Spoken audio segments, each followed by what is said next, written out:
tuned. When we come back, the Statlers are going to revive a classic just for you.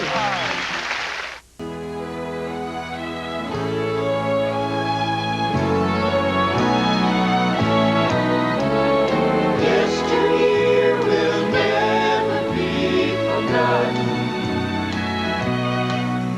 Tomorrow's 10,000 miles from here. Everything we ever had together, we owe it all to yesteryear.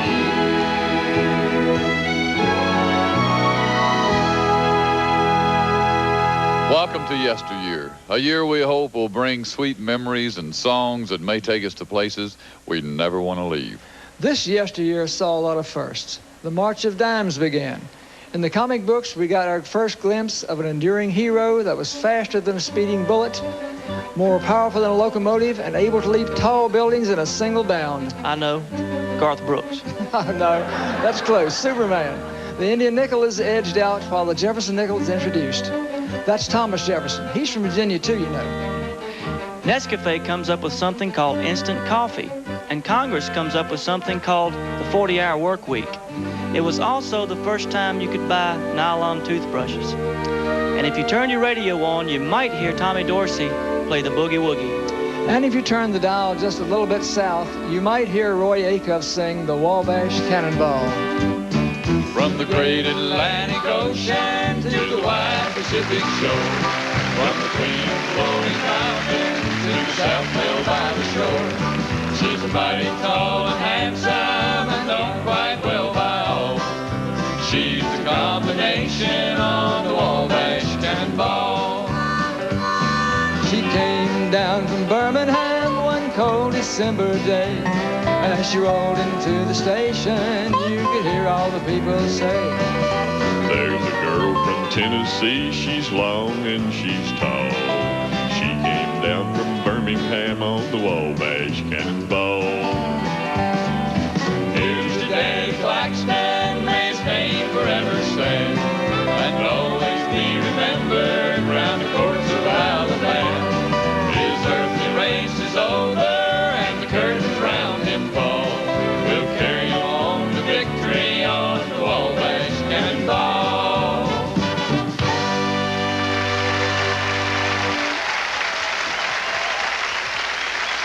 Being an aviator myself, I find the story of Douglas Corrigan fascinating. Corrigan was an airplane mechanic, and he applied for permission to fly his pieced-together $900 monoplane from New York over the Atlantic to Dublin, that's in Ireland. Now, the federal inspectors took one look at his crate and said, no way. But in the middle of the night, he took off in his plane named Lizzie, saying he was headed back home to California, armed only with an out-of-date map and a borrowed Boy Scout compass. Corrigan landed 28 hours and 15 minutes later in, you guessed it, Dublin, Ireland. Now, getting out of the plane, he looked around and said, I guess I flew the wrong way. I guess so. And from that day on, he was known as Wrong Way Corrigan. He came home to a hero's welcome, a ticker tape parade down Fifth Avenue, and even a Hollywood-made movie of his life story called The Flying Irishman. And it starred, yep, you guessed it, Wrong Way Corrigan himself. A lot of people wondered if he really meant to go the wrong way or if he was really turned around. He never told anyone for sure, so we'll never know. But we do know he put his heart and soul into his dream, and that's what life is all about. Heart and soul, I fell in love with you, heart and soul, the way a fool would do madly, because you held me tight and stole a kiss in the night. Oh, heart and soul, I begged to be adored, lost control, and tumbled overboard gladly. That magic night we kissed there in the moon mist. Oh, but your lips were thrilling, much too thrilling. Never before were mine so strangely willing. But now I see what one embrace can do. look at me. It's got me loving you madly. That little kiss you stole. Hello, my heart and soul.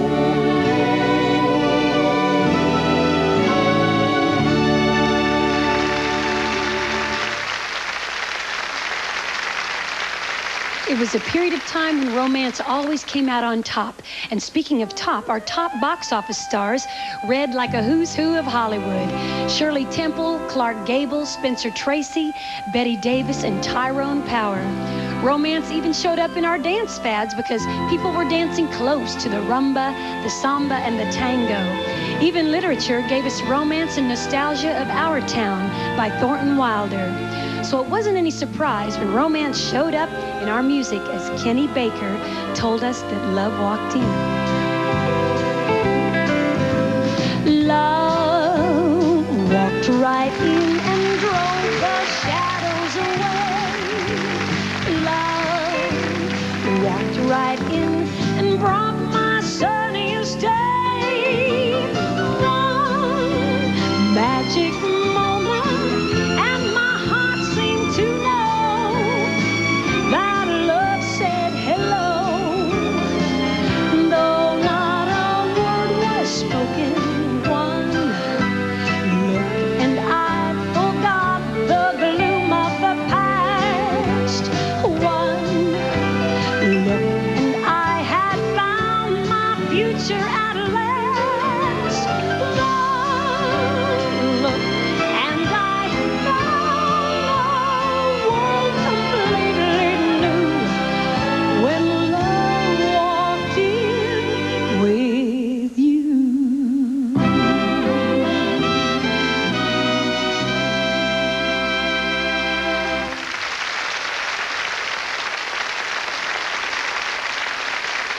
Ladies and gentlemen, we interrupt this program to bring you a special announcement. We now take you to the scene where our announcer is standing by. I'm speaking to you from the roof of the broadcasting building in New York City.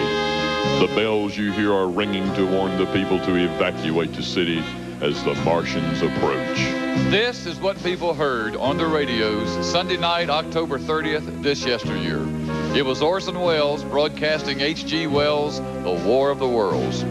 People believed the radio play they were hearing. They thought the Martians had landed in Grover's Mill, New Jersey. One man called the Dayton, Ohio newspaper and asked, "What time will the world end?" People were running in the streets with handkerchiefs over their mouths to guard against deadly Martian gas. Traffic jams clogged telephone lines. Folks were checking into hospitals in shock. People were so frightened and upset, most didn't hear Orson Welles at the end of the show sign off with his tongue in his cheek by saying, "If your doorbell rings and nobody's there, that was no Martian. It's Halloween." So this proved not the power of radio, but the power of our imagination. So thanks, Mr. Wells, for the show, and thanks for the memory. Thanks for the memory of candlelight and wine, of castles on the Rhine, the Parthenon and moments on the Hudson River line. How lovely that was.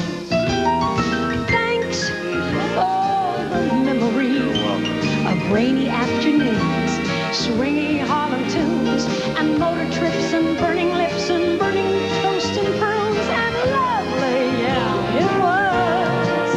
Hey, thanks for the memory of sunburns at the shore, nights in Singapore. You might have been a headache, but you never were a bore. So thank you so much.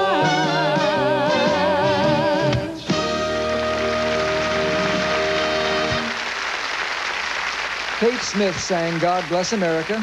Joe Louis was champ heavyweight. Snow White and the Seven Dwarfs debut. And memories last forever from 1938. Come on in here, Alexander Graham Band. Come on in here, it's the best band in the land. They can play people call like you never heard before. So natural that you wanna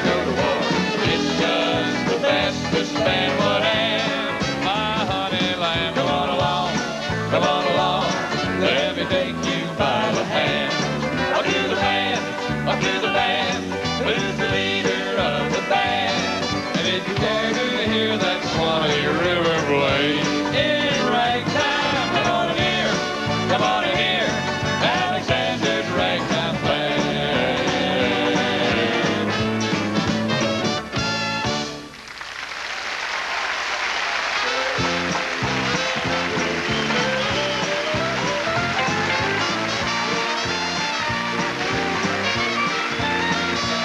With pen in hand, you can write the Statler brothers in Stanton, Virginia.